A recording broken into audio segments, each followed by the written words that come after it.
বিগত সরকারের পতন হওয়ার পিছনে তার এই ক্ষমতার চেয়ার ভেঙে যাওয়ার পিছনে একমাত্র কারণ হলো আলেমদের গায়ে হাত দেওয়া। এটা হলো তার জীবনের সবচেয়ে বড় অপরাধ।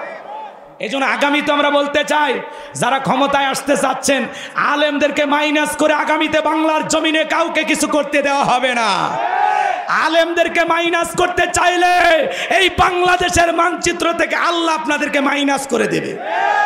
এই জন্য সাবধান।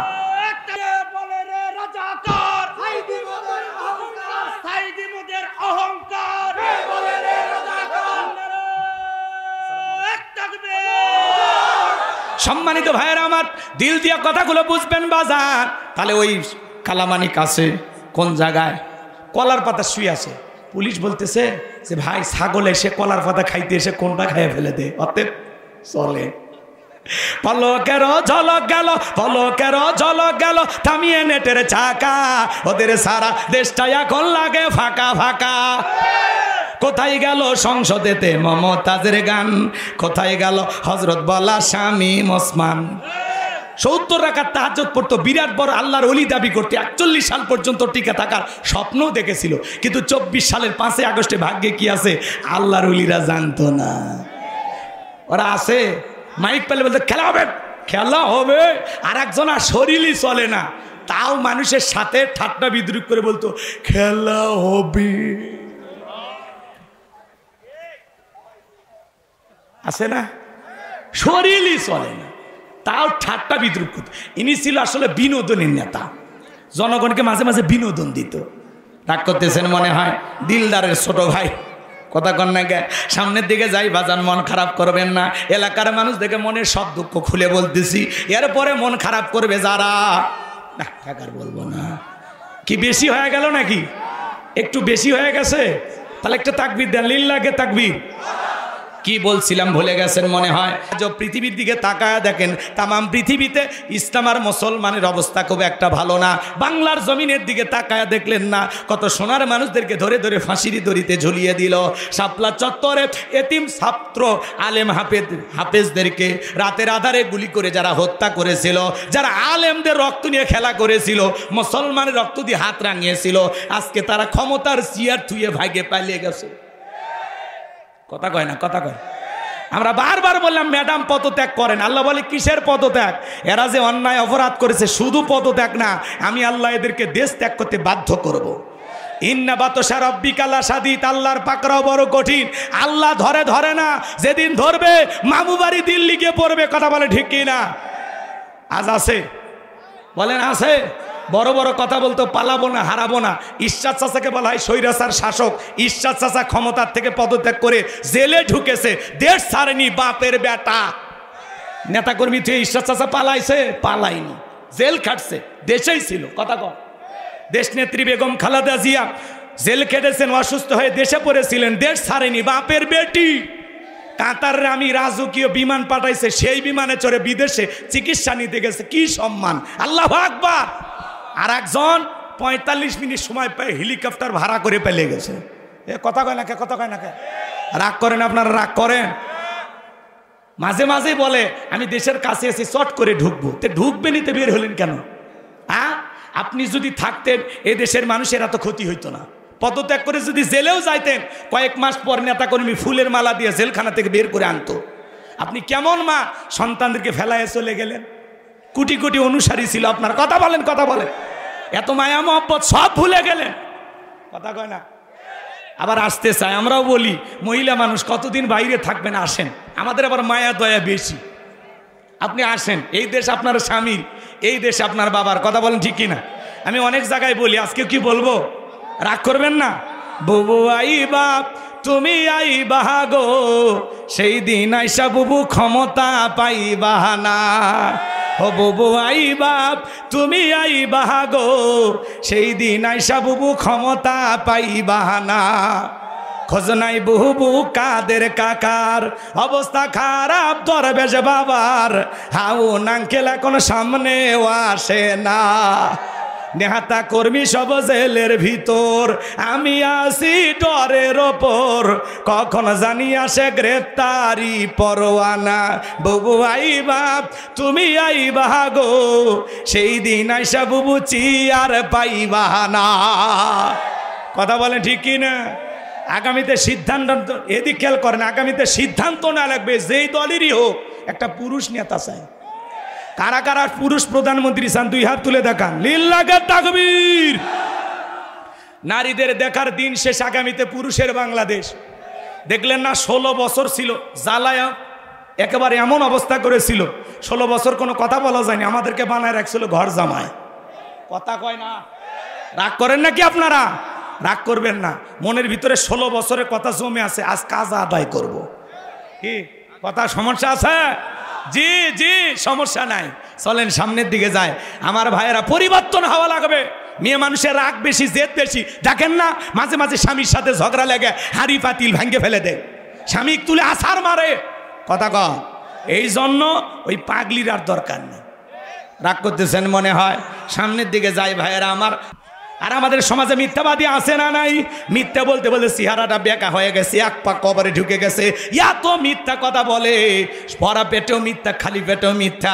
মিথ্যা না বললে নাকি পেটের ভাত হজম হয় না। এত মিথ্যা কথা বলে, শয়তান পর্যন্ত বলে আমি অত খারাপ না। বলে আমি হেলিকপ্টার দিয়ে পানি দিয়েছি, পানি যদি দেন ছাদের শিশুটা মারা গেল কিভাবে? আপনি মেট্রো রেল থেকে কান্না করেন, বিটিভি ভবন থেকে কান্না করেন, কিন্তু আবু সাইদের রক্ত আপনাকে কাঁদাতে পারে না। এক কথা বলেন কি? মানুষ যারা মানুষের দুঃখ দেখে কাঁদবে, মেট্রো রেল আবার তৈরি করা যাবে, বিটিভি ভবনের কাজ আবার লাগানো যাবে, কিন্তু একজন শহীদ আবু সাইদকে ফিরে দেওয়ার ক্ষমতা কোনো নেতা নেত্রীর আছে? তাহলে কার শোকে কাঁদা লাগবে? আর ওরা কাঁদে কোন জায়গা? আমি কি মেট্রো রেলে চড়বো? আমি তো জনগণের জন্য এগুলো করেছিলাম। কথা কম। অনেকের খারাপ লাগে, 16 বছরের মায়া তো এখনো কাটেনি। 10 দিন আয়না ঘরে থাকলে চোখ ঠিক হয়ে যাবে। তাকায় আছেন কে? মন খারাপ করে? আমি কি ভবিষ্যতে আপনাদের এলাকার নেতা হব? নেতা বসে আছে, আমি তো বগুড়ায় থাকি, খালি এমনি আসছি দেখা করার জন্য। রাগ করে? মন খারাপ করবেন না বাজান, কিন্তু বাস্তবতা বলা লাগবে, হক কথা বলা লাগবে। মাঝে মাঝে এগুলো নিয়ে একটু নাড়া দেওয়া লাগবে, যাতে ভুলে না যায়। হ্যাঁ, আপনাদের স্মৃতিশক্তি দুর্বল। এক মাহফিল থেকে আরেক মাহফিলে কি ওয়াজ শুনছেন মনে রাখতে পারেন? তাহলে 16 বছরের কীর্তি কাহিনী যদি মাঝে মাঝে না বলি, অনেকে বলে ওয়াজ মাহফিল এগুলো কেন? এগুলো তো সমালোচনা। ওরে বাবা, জালেমের বিরুদ্ধে কথা বললে, বেঈমানের বিরুদ্ধে কথা বললে সমালোচনা হয়। ও আপনি মনে হয় মুফতি সাহেব? কথা কয় না কেন? চোরের বিরুদ্ধে, ডাকাতের বিরুদ্ধে, জালেমের বিরুদ্ধে প্রতিবাদ চলছে, চলবে। অন্যায় আছে যেখানে জবান চলবে। আপনার ভালো লাগলেও চলবে, ভালো না লাগলেও চলবে। আজকে এলাকায় আসছি, যা আছে কপাল। লিল্লাহে তাকবীর। আমার ভাইয়েরা, কালকে ঢাকায় মাহফিল করছিলাম, আপনারা যা বসে আছেন তার চাইতে কয়েক গুণ লোক, কয়েক গুণ। এত মানুষ, খালি মানুষ আর মানুষ, চতুর্দিকে দেখার কোনো উপায় নেই। মানুষ আলহামদুলিল্লাহ বলে। ওরা বলতেছে হুজুর 9 বছরের ইতিহাসে এত লোক হয়নি। এটা আপনাদের ভালোবাসা, আপনাদের দোয়া। খালি দোয়া করবেন, কিচ্ছু করার দরকার নেই। খালি মরে গেলে জানা যায় যা একটু শরীক হবেন, পারবেন না? এইটুকু চাইতে আসছে। কি বিরক্ত হয়েছে? সামনে যাব না দোয়া করব? চলবে, আলোচনা চলবে। কারা কারা হাত তুলে দেখান তো দেখি। লিল্লাহে তাকবীর। আমার ভাইয়েরা চলেন আমি সামনের দিকে যাই বাজান। এদিক খেয়াল করেন মাজান। ফাসল্লি লিরাব্বিকা ওয়ানহার, রবের উদ্দেশ্যে সালাত আদায় করা লাগবে। নামাজের মতো আদায় করলে আল্লাহ রিজিকের ব্যবস্থা করবে। আর 2 নাম্বার, সকল ভয় থেকে নিরাপত্তা দেবে। এই সমাজে 53 বছরের সব প্রধানমন্ত্রী ছিল মুসলমান। নামাজের ন্যূনতম বিল বাংলাদেশের পার্লামেন্টে পাশ করেনি। ওরা বলতে চাই 1500 বছরের আইন, এগুলো হলো ব্যাকডেট, আপডেট হলো লন্ডন আমেরিকা। আমরা বলতে চাই ব্যাকডেট না আপডেট, খালি একটা আইন চালু করে টেস্ট করে দেখো। টেস্ট কথা কয়, একজনের হাত কাটে খালি দেখ রে বেটা। আজকে বাংলাদেশের অলিতে গলিতে চুরি হচ্ছে, গরু ছাগল পাহারা দেওয়া লাগিচ্ছে। আমার যেখানে আমি শ্বশুর বাড়ি, সেখানে 2 দল পাহারা দেয় রাতের বেলা। চুরি কথা কয় না? হ্যাঁ, কয়েকটা অটো চুরি হয়ে গেছে, এই জন্য পাহারা দিচ্ছে। বাড়িতে যা মেশিন থাকে না, টিলের কথা কয় না, ওগুলো চুরি হয়ে গেছে। ওরা বলতেছে যে কায়দায় শুরু হয়েছে কোন দিন জানি বউডারে নিয়ে যায়, ওই জন্য ওরা পাহারা দেওয়া শুরু করছে। তাহলে চিন্তা করেন, বাংলাদেশে মসজিদের স্যান্ডেল চুরি বন্ধ করতে পারছি, আজ পর্যন্ত আমার 3 জোড়া স্যান্ডেল চুরি হয়েছে। কয় জোড়া? 2 বছর আগে আমি যে মসজিদে জুমার খতিব, সেই মসজিদ থেকে মাইক চুরি করে নিয়ে গেছে। এজন্য চোরে না শোনে ধর্মের কাহিনী। এই যে ডক্টর মিজানুর রহমান আজারি হয়, তার মাহফিলে লক্ষ লক্ষ মানুষ হয়, সেখানে কিছু মানুষের মোবাইল, মহিলাদের গলার চেন চুরি হয়, তো দোষ কি হুজুরের না আয়োজক কমিটির? কারণ চোরেরা ওই সুযোগটা কাজে লাগায়। যত ভিড়, যত গ্যাঞ্জাম, তত চোরের পকেট ভারী। কোন সুযোগে মোবাইল তুলে নিছে আপনি টেরই পাননি। আপনার সাথে ধাক্কা লাগে, ভাই লাগছে নাকি, ব্যথা পাইছেন, এই সুযোগে মোবাইল নেওয়া শেষ। কি কাটিং মাস্টার গো, কথা কয় না। রাগ করতেছেন মনে হয়, সামনের দিকে যাই বাজান, মন খারাপ করবেন না। আমি যে কথা বলতে চাই, আল্লাহ তাআলা বলেন ফাসল্লি লিরাব্বিকা, রবের উদ্দেশ্যে সলাৎ, একমাত্র আল্লাহ তাআলাকে রাজি খুশি করার জন্য সলাৎ হবে। কার জন্য? আল্লাহকে রাজি খুশি করার জন্য। কারা কারা 5 ওয়াক্ত সলাৎ আদায় করবেন? 2টা হাত তুলে আল্লাহকে দেখান। আল্লাহ আমাদের সবাইকে নামাজি বানায় দেন। জোরে বলেন আমিন।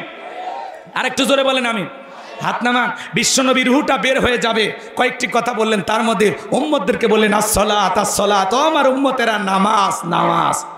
কিয়ামতের ময়দানে সর্বপ্রথম সলাতের হিসাব হবে। বিদায় আজ থেকে আমরা সিদ্ধান্ত নেব সলাত আদায় করব।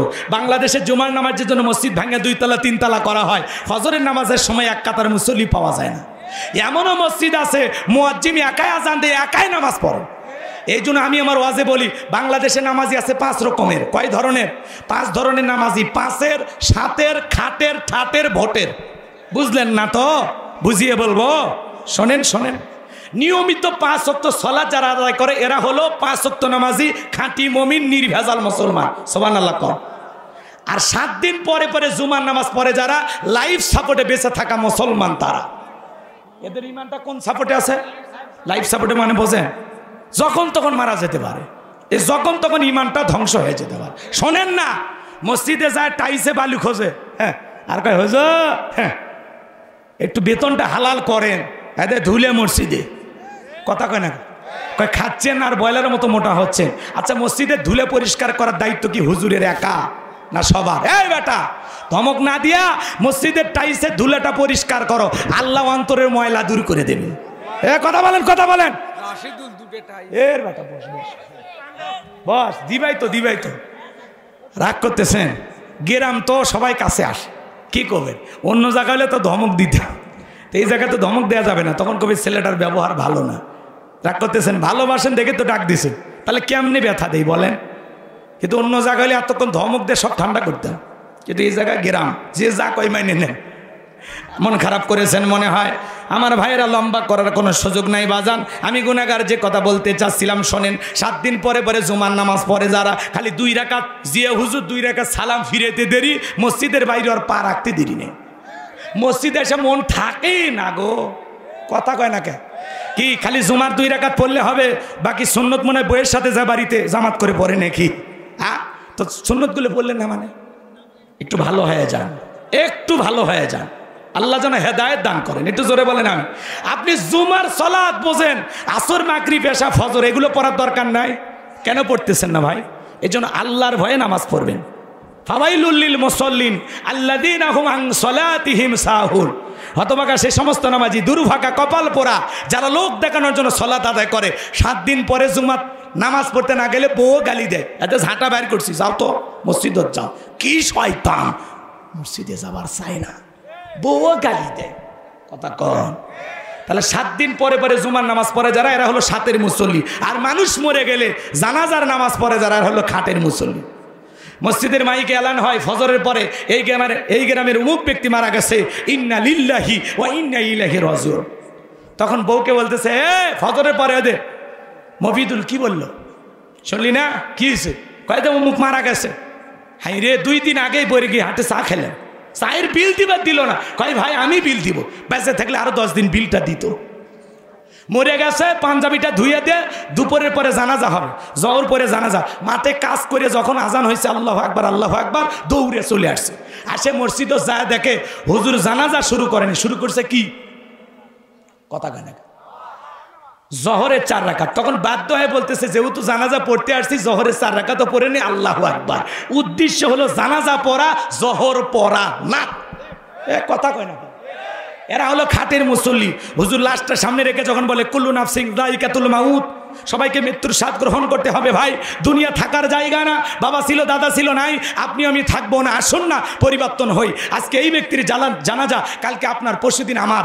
আসুন প্রত্যেকটা মৃত্যু থেকে শিক্ষা গ্রহণ করবে। তখন আফসোস করে, হ্যাঁ হুজুর ঠিক ঠিক ঠিক ঠিক।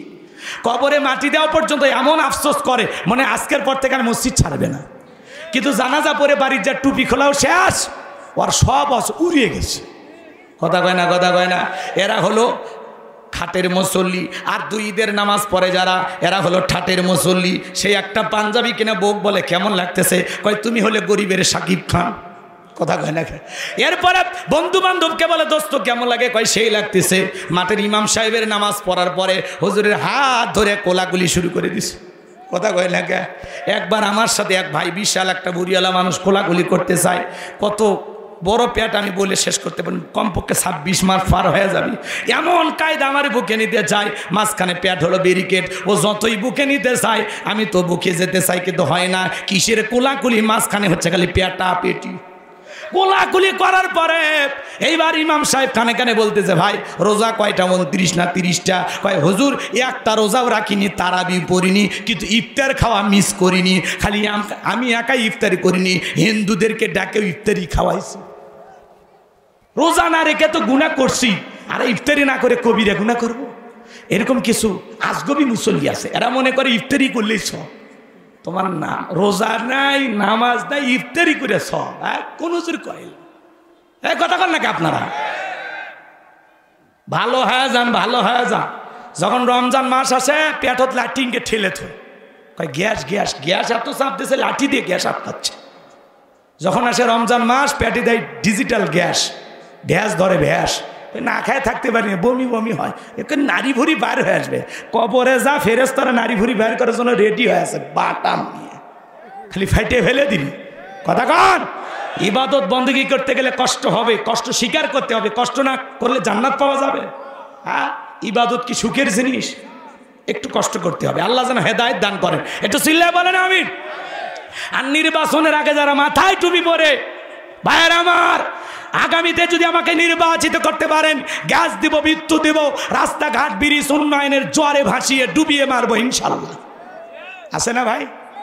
এরা হলো নির্বাচনের আগে মাথায় টুপি পরে জনগণের সামনে হাজির হয় যারা, ধর্ম ব্যবসায়ী তারা। আর আলেমদেরকে যারা বলবে ধর্ম ব্যবসায়ী, এদের জন্মের ঠিক নেই। কারণ আলেমেরা 12 মাস টুপি পরে, এরা রেডিমেড মুসল্লি না, এরা নিয়মিত মুসল্লি। আপনি নির্বাচনের আগে মাথায় টুপি, মুখে দাড়ি, গায়ে লম্বা পাঞ্জাবি, মনে আসমান থেকে জিবরাইলের খালাতো ভাই হাজির হয়েছে, এরকম আছে না নাই? হ্যাঁ, রাস্তাঘাটের ব্রিজে ঢুকানোর কথা রড ঢুকে দেয় বাঁশ, ব্রিজ উদ্বোধন করার রুকুত চলে যায়, 5 কোটি টাকা তার রাস্তার বরাদ্দ হয়, রাস্তার মধ্যে কোনো মতো পিচ কালো করে থই, ছাগল পেশাব করলে ভেঙে যায়। এরকম দুর্নীতিবাজ আছে না না? আর ওদের পিছনে আপনারা স্লোগান দেন, বল্টু ভাইয়ের চরিত্র ফুলের মতো পবিত্র, নামাজ পড়া 1 ওয়াক্ত, গাঁজা খাই 5 ওয়াক্ত, ঘুমচুরিতে পাকা পোক্ত, শয়তানের 1 নাম্বার ভক্ত, হুজুর যে যেন খুবই শক্ত, চুষে খাই গরিবের রক্ত।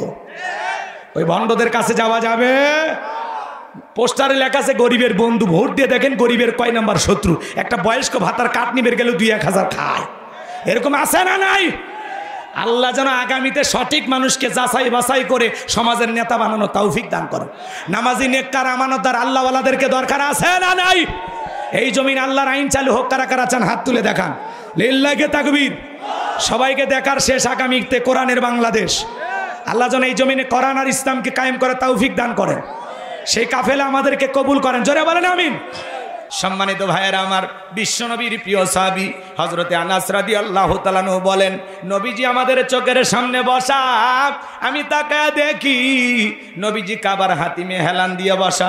নবীজির মনটা ভীষণ খারাপ, মুখটা মলিন, চোখের কোনা দিয়া অশ্রু ঝরতেছে। হযরতে আনাস ডেকে বলেন, কিছুটা সময় অতিবাহিত হয়ে যাওয়ার পরে আমি তাকায় দেখি আমার নবীজি মুস্কি মুস্কি হাসতেছেন। হযরতে আনাস ডেকে বলেন, নবী গো, এই মাত্র দেখলাম চোখ দিয়া পানি পড়তেছে, মনটা বড় খারাপ, আবার কেনই বা মুস্কি মুস্কি হাসেন? আমার নবী কেন কাঁদেন, কেন হাসেন, এর পিছনে রহস্য আছে না নাই? নবীজির কান্না করার কারণ হলো নবীজির কলিজার টুকরা ছেলে সন্তানগুলো জন্ম নেয় আর এক এক ছেলে সন্তানগুলো মারা যায়। আবুল কাসেম মারা যায়, আবু তাহের মারা যায়, ইব্রাহিম মারা যায়। বাবা হিসাবে নবীর মনেও কষ্ট লাগে কিনা? আপনারাই বলুন বাজান, আপনার আমার সন্তান যদি মারা যায় অবশ্যই মন খারাপ করব, কথা বলেন ঠিক কিনা?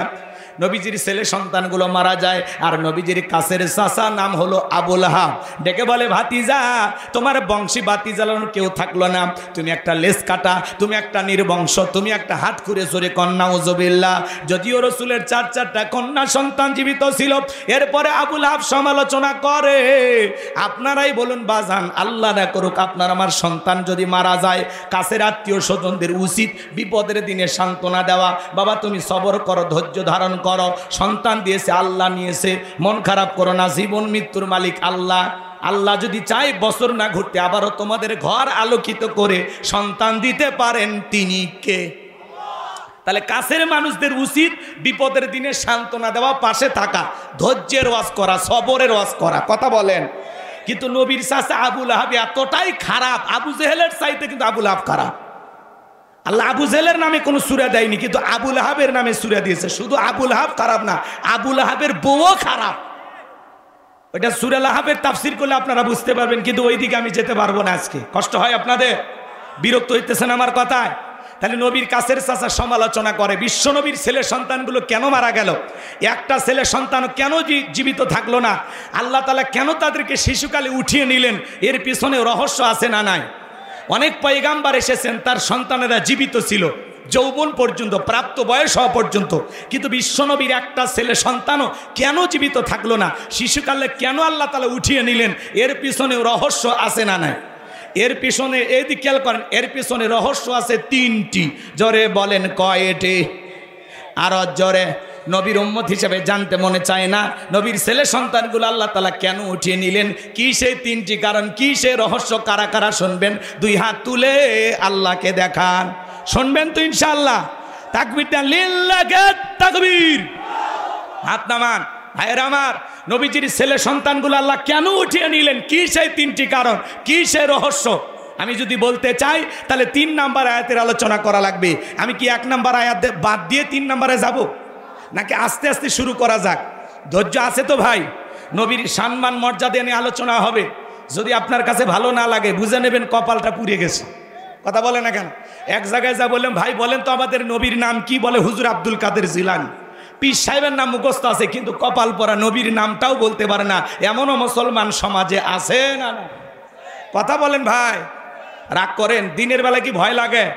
এখন কি আর ভয় আছে যে বক্তা গরম ওয়াজ করলে শ্রোতা বক্তাকে ধরে নিয়ে যাবে? সেই দিন আছে? ওটা 5ই আগস্টের আগে পাল্টে গেছে। কথা কন ঠিক কি না? পাল্টায় দিছে কে? বিএনপি জামাতের ক্ষমতা আছে, ছাত্র নেতাদের ক্ষমতা আছে, পরিবর্তন করে দিয়েছেন তিনি কে? লিল্লাহি তাকবীর। সম্মানিত ভাইয়েরা আমার, গভীর মনোযোগ দিয়ে কথাগুলো শুনবেন বাজান। নবীজির ছেলে সন্তানগুলো কেন মারা গেল, কি সেই 3টি রহস্য, কি সেই 3টি কারণ, অবশ্যই আমি শেষের দিকে আপনাদেরকে বলে দেব। একটু ধৈর্য নিয়ে আলোচনাগুলো শুনবেন। তাহলে একে তো সন্তান হারানোর ব্যথা, অন্যদিকে কাফেরদের সমালোচনা, আবার সাহাবা ইকরাম যারা ইসলাম ধর্ম গ্রহণ করে, কাফের বেঈমান তাদের উপর নির্যাতন জুলুমের স্টিম রোলার চালায়। হযরতে বেলাল তখনও কালেমা পড়ে মুসলমান হন নাই। নবীজি আমার দারুল আরকামে বসা রাত্রিবেলায় হযরতে বেলাল বিশ্বনবীর দরবারে উপস্থিত হয়ে গেলেন। নবীজির চেহারার দিকে তাকাইয়া ডেকে বলেন, নবী গো, আপনার চাইতে সুন্দর মানুষ আমি জীবনে কোনোদিন দেখি না। আপনার আমার নবী কতটা সুন্দর ছিলেন জানেন? হযরতে জাবের রাদিয়াল্লাহু তাআলা আনহু বলেন, পূর্ণিমার রাত আমি রসুলের বাড়িতে গিয়েছিলাম, সেদিন দেখেছিলাম চাঁদ উদয় হয়েছে 2টা, একটা চাঁদ আসমানে আর একটা চাঁদ জমিনে। হযরতে জাবের ডেকে বলেন, আমি একবার আকাশের পূর্ণিমার চাঁদের দিকে তাকাই, আর একবার বিশ্বনবীর চেহারার দিকে তাকাই। হযরতে জাবের বলেন, ওই আকাশের পূর্ণিমার চাঁদের চাইতেও বিশ্বনবীকে আমার কাছে বেশি সুন্দর মনে হয়। নবী কত সুন্দর ছিলেন জানেন?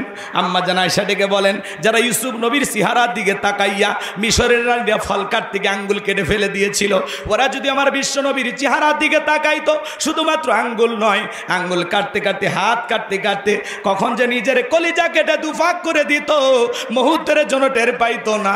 আপনার আমার নবী এতটাই সুন্দর। আম্মা জান আয়েশা আরও বলেন, ও দুনিয়ার মানুষ, তোমাদের একটা সূর্য আছে, আমি আয়েশারও একটা সূর্য আছে। তোমাদের সূর্য উদয় হয় দিনের বেলায়, আর আমি আয়েশার সূর্য উদয় হয় রাতের বেলায়। আম্মা জান আয়েশা একদিন সেলাইয়ের কাজ করতেছিলেন, হাত থেকে সুইটা পড়ে গেল, বাতিতে কোনো তেল ছিল না, বাতি জ্বালাইতে পারলেন না, অফিকায় বৈশা থাকলেন। বিশ্বনবী যখন এশার সালাত আদায় করার পরে ঘরের ভিতরে প্রবেশ করলেন, সর্বপ্রথম ঘরে ঢুকে নবীজি স্ত্রীকে সালাম দিলেন। আপনি আমি যখন বাড়িতে যাব, স্ত্রীকে সালাম দেওয়ার দরকার আছে না নাই? বাড়িতে যা বউকে সালাম দিবেন, আসসালামু আলাইকুম রহিমা, কেমন আছো সোনা, ঘরের দরজাটা খোলো না, আমি তোমার লিটনের বাপ, তোমার দিওয়ানা। বউ খুশি হয়ে দরজা খুলে দেবে, কথা বলেন ঠিক কিনা? কিন্তু আপনার আমার ব্যবহার এত মিষ্টি না। ঘরের দরজা যা সব রাখ যারে, রুবেলের মা, দরজা খোল, বেশি দেরি হলে দরজা ভেঙে ফেলে দিয়া তোর পিঠের ওপর আজ কি যে হবি রে। ভিতর থেকে বউ বলে, এটা স্বামী না সেকেন্ড আজরাইল। কথা কয় না, কথা কয় না। এরকম স্বামী আছে না নাই? সালাম দিবেন। সালাম আছে যেখানে শান্তি আছে, সালাম আছে যেখানে রহমত আছে। স্বামী স্ত্রীর মধ্যে সালাম আদান প্রদান হলে একে অপরের প্রতি শ্রদ্ধা, ভক্তি, বিশ্বাস, ভালোবাসা বেড়ে যায়। আল্লাহু আকবার বলেন। ঘরে ঢুকে স্বামীও সালাম দেয় না, বউও সালাম দেয় না, দুইজনে পোপা। কথা কয় না। অনেকে বলে হুজুর সালাম দিদিকে শরম লাগে, ওটা শরম না, শয়তানি। পারবেন তো ইনশাল্লাহ? একজন মুসলমান আর একজন মুসলমানের গৃহে প্রবেশ করতে হলে সর্বপ্রথম ওই গৃহবাসীর অনুমতি নিতে হবে, এরপরে সালাম দিয়ে প্রবেশ করতে হবে। আপনি বাসা কয়ে বাড়ির ভিতরে ঢুকে যান, বাসার বইয়ের ওন্না ঠিক নাই, ওর মাও কি করতেছে, ওর বোন কি করতেছে, এক নজরে সিসি ক্যামেরা সব দেখা শেষ। কথা কয় না, কথা কয় না। সূরা নূর, এদিকে খেয়াল করেন, সূরা নূর আয়াত নাম্বার 27, কোরআন খুলে দেখবেন। আল্লাহ বলেছেন, এক মুমিন যখন আর এক মুমিনের গৃহে প্রবেশ করবে, গৃহবাসীর অনুমতি নাও, সালাম দাও, তারপরে বাড়ি ঢুকে যাও। আপনি সালামও দেন না, অনুমতিও নেন না, এদিক দিয়ে ওদিক দিয়ে উকি ঝুঁকি মারেন, ভালো হয়ে যান। আল্লাহ যেন হেদায়েত দান করেন, জোরে বলেন আমিন। আমার ভাইয়েরা, লম্বা করার কোনো সুযোগ বলতে চাই, নবী আমার যখন সালাম দিয়ে প্রবেশ করলেন, আম্মা জান আয়েশা ডেকে বলেন, নবীজির চেহারার আলোতে সুইটা কই পড়ে আছে আমি পরিষ্কার দেখতে পেয়েছি। বলুন সুবহানাল্লাহ। নবীর সম্মান মর্যাদা কত বাজান, যে নবী হ্যাঁ বললে তামাম পৃথিবীবাসীর জন্য আল্লাহ পাক হালালে পরিণত করে দেয়, যে নবী না বললে তামাম পৃথিবীবাসীর জন্য আল্লাহ পাক হারামে পরিণত করে দেয়। আল্লাহু আকবার বলেন। যে নবী আসমান, এদিক খেয়াল করে, জমিনে পথ চলে আসমানের মেঘ এসে ছায়া প্রদান করত, যে নবীর চেহারার ওপরে মশা মাছি পরা হারাম। নবীজি যখন ঘেমে যেতেন, নবীজির দেহের ঘামগুলো আম্মা জানেরা শিশির ভিতরে জমা রাখতেন। বিশেষ দিনে নবীজির দেহের ঘামগুলো সুগন্ধি হিসাবে ব্যবহার করা হতো। হযরতে আনাস বলেন, রসুলের দেহের ঘামের চাইতে দামি সুগন্ধি আমি জীবনে কোনোদিন নাকে পাইনি। সুবহানাল্লাহ বলেন। কেমন নবী পাইছি বাজান, যেই নবী থুতু নিক্ষেপ করলে সেখান থেকেও সুগন্ধি বের হয়। সুবহানাল্লাহ বলেন। যেই নবী আসমানের চাঁদের দিকে ইশারা করলে চাঁদ দুই টুকরো হয়ে যায়, জমিনে পা তুললে মাওলা পাকের আরশে আজিমে পৌঁছে যায়। যেই নবীর চেহারার দিকে তাকাইলে পেটের ক্ষুধা নিবারণ হয়ে যায়। মক্কা নগরীর একজন মহিলা, তার স্বামী মারা গেছে, 3টা সন্তান রেখে কয়েকটা দিন অনাহারে কাটায় ফেললো। বড় ছেলেটা ডেকে বলে, মা আর কতদিন না খেয়ে থাকবো মা, এতিমের দরদ এতিম নবী ছাড়া দুনিয়ার কেউ বুঝবে না, চলো না মা একবার বিশ্ব নবীর কাছে যাই, কালেমা পড়ি আর না পড়ি নিজেদের সমস্যার কথাগুলো নবীর কাছে যায় বলি। মহিলা রাজি হয়ে গেল, সন্তানদেরকে নিয়ে বিশ্ব নবীর দরবারে উপস্থিত হয়ে গেল। 2টা ভাই যখন নবীজির চেহারার দিকে তাকাইছে, বড় ভাই ছোট ভাইকে ডেকে বলে, ভাই এ কেমন মানুষের চেহারার দিকে তাকাইলাম, যার চেহারার দিকে তাকাইয়া মনে হয় এই মাত্র পেট ভরে কি যেন খাইলাম, আমার পেটের ক্ষুধা নিবারণ হয়ে গেছে। ছোট ভাই ডেকে বলে, বড় ভাই আমারও তো একই অবস্থা, এ কেমন মানুষের চেহারার দিকে তাকাইলাম গো, যার চেহারার দিকে তাকাই আমার পেটের ক্ষুধা আমার পেটের ক্ষুধাটা চলে গেছে, বলুন সুবহানাল্লাহ। নবীর সম্মান মর্যাদা কত বাজান, যেই ছাগলের স্তনে দুধ নাই, বিশ্ব নবীর হাতটা লেগে গেলে দুধে পরিপূর্ণ হয়ে যায়। যেই খাবার 2-3 জন মানুষ খাবে, ওই খাবারে যখন বিশ্ব নবীর হাতটা লেগে যায়, শত শত মানুষ খাবার খেয়েও যেমন খাবার তেমনি থাকতো। চিৎকারে মেরে বলুন সুবহানাল্লাহ। সেই নবীর কাছে হযরত বেলাল কথা মনে আছে না নাই? হযরতে বেলাল রাদিয়াল্লাহু তাআলা ডেকে বলেন, নবী গো, আমারে কালেমা পড়ে মুসলমান বানায় দেন। বিশ্বনবী পড়া দিলেন, লা ইলাহা ইল্লাল্লাহু মুহাম্মাদুর রাসূলুল্লাহ সাল্লাল্লাহু আলাইহি ওয়াসাল্লাম। হযরতে বেলাল কালেমা পড়ে মুসলমান হয়ে গেল। আমার নবী ডেকে বলে, বেলাল, ইসলামের অবস্থা এখন ভালো না, কালেমা পড়েছো, আপাতত প্রকাশ করা যাবে? জোরে বলেন, প্রকাশ করা যাবে? আজও তামাম পৃথিবীর দিকে তাকায় দেখেন, ইসলামের অবস্থা ভালো না খারাপ? তামাম পৃথিবীর জালেম বেঈমানরা ঐক্যবদ্ধ হয়েছে ইসলাম আর মুসলমানকে মুছে ফেলে দেওয়ার জন্য, কথা বলেন ঠিক কিনা? কিন্তু মনে রাখবেন বাজান, তামাম পৃথিবীর সমস্ত জালেমেরা ঐক্যবদ্ধ হয়ে জমিন থেকে ইসলামকে বিদায় করতে পারবে না, কারণ ইসলামের সুইচ আছে কার হাতে? আর একটু জোরে বলেন। আমার আল্লাহ বলেন, ইউরিদুনা লিতুফিউ নূরাল্লাহি বিআফওয়াহিহিম ওয়াল্লাহু মুতিম্মু নূরিহি ওয়ালাউ কারিহাল কাফিরুন। সূরা সফের ভিতরে আল্লাহ পাক জানিয়ে দিলেন, কাফেরা চাই মুখের ফুৎকারে দিনের আলোকে, ইসলামের আলোকে, কোরআনের আলোকে নিভায়া দিতে। আমার আল্লাহ ডেকে বলেন, আল্লাহু মুতিম্মু নূরিহি, এই জমিনে দিনের আলোকে, কোরআনের আলোকে, ইসলামের আলোকে আমি আল্লাহ পাক প্রতিষ্ঠিত করে ছাড়ব। যদিও কাফির বেঈমানদের অন্তরে যত ধরনের জ্বালা যন্ত্রণা হোক না কেন, ওই বেঈমানরা যতই লাফালাফি করুক বাজান, ইসলাম আর মুসলমানকে মুছে ফেলতে পারবে না, কারণ ইসলামের সাথে আছে কে? মুসলমানের সাথে আছে কে? তো আল্লাহ যদি কারোর সাথে থাকে, তাও তাদেরকে কেউ মুছে ফেলতে পারবে? এদিক খেয়াল করেন, তামাম পৃথিবীর জালেম বেঈমানেরা ঐক্যবদ্ধ হয়েছে ইসলাম আর মুসলমানকে বিদায় করবে। আজও ফিলিস্তিনের জমিনে নেতানিয়াহু মুসলমানদের রক্ত নিয়ে খেলা করে। মনে রাখবেন, নমরুদ ফিরাউনের পরিণতি যেরকম হয়েছে, ওই নেতানিয়াহু, ওই জালেম ইহুদির বাচ্চা, ওদেরও পরিণতি তাই হবে। কথা বলেন, কথা বলেন। আজও কাশ্মীরে মুসলমানদেরকে হত্যা করা হয়, চীনের উইঘুরে মুসলমানদেরকে নিয়ে যায় উলঙ্গ করে, জ্যান্ত মুসলমানকে কেটে কেটে করাত দিয়ে চিরে আলাদা করা হয়। কি মনে করেন ইসলাম এত সহজ? ইসলাম এত সহজ না। হযরতে সুমাইয়া রাদিয়াল্লাহু তাআলা আর তার কলিজার টুকরা সন্তান আম্মার দুইজন রাস্তাতে হেঁটে যাচ্ছে। আবু জেহেল ডেকে বলতেছে, আম্মার, শুনলাম তুমি নাকি মুসলমান হয়েছো, তোমার মাও নাকি কালেমা পড়ছে। হযরতে আম্মার রাদিয়াল্লাহু তাআলা ডেকে বলেন, হ্যাঁ, আমি এবং আমার মা দুইজনে কালেমা পড়ে মুসলমান হয়েছি। আবু জেহেল ডেকে বলতেছে, তোমরা জানো না এর ভয়ঙ্কর পরিণতি হতে পারে? আমি কি বলবো? আপনারা রাগ করতেছেন আমার কথা? কি পরিণতি হয় তুমি তো জানো না। আবু জেহেল তখন কি করলো, মার ছেলেকে দুইজনকে 2 খুঁটির সাথে বাঁধলেন। বাঁধার পরে আবু জেহেল ডেকে বলতেছে, আম্মা, আমি কি একটা খেলা দেখাবো? বলে, কি দেখাইবা? বলে, আমি যদি তোমার চোখের সামনে তোমার মায়ের কাপড় খুলে উলঙ্গ করি কেমন হবে?